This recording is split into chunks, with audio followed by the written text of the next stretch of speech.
சைவமடி உனக்கு தெரியுமா? நீ கூப்பிட்டதும் ஓடி வர என்னால் முடியுமா?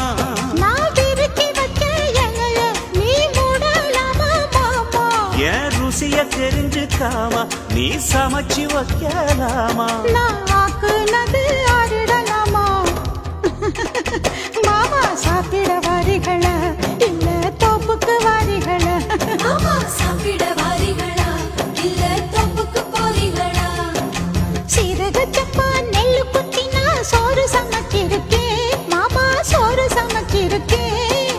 சேலத்து மாம்பழச்சாறு எடுத்து நல்ல ரசம்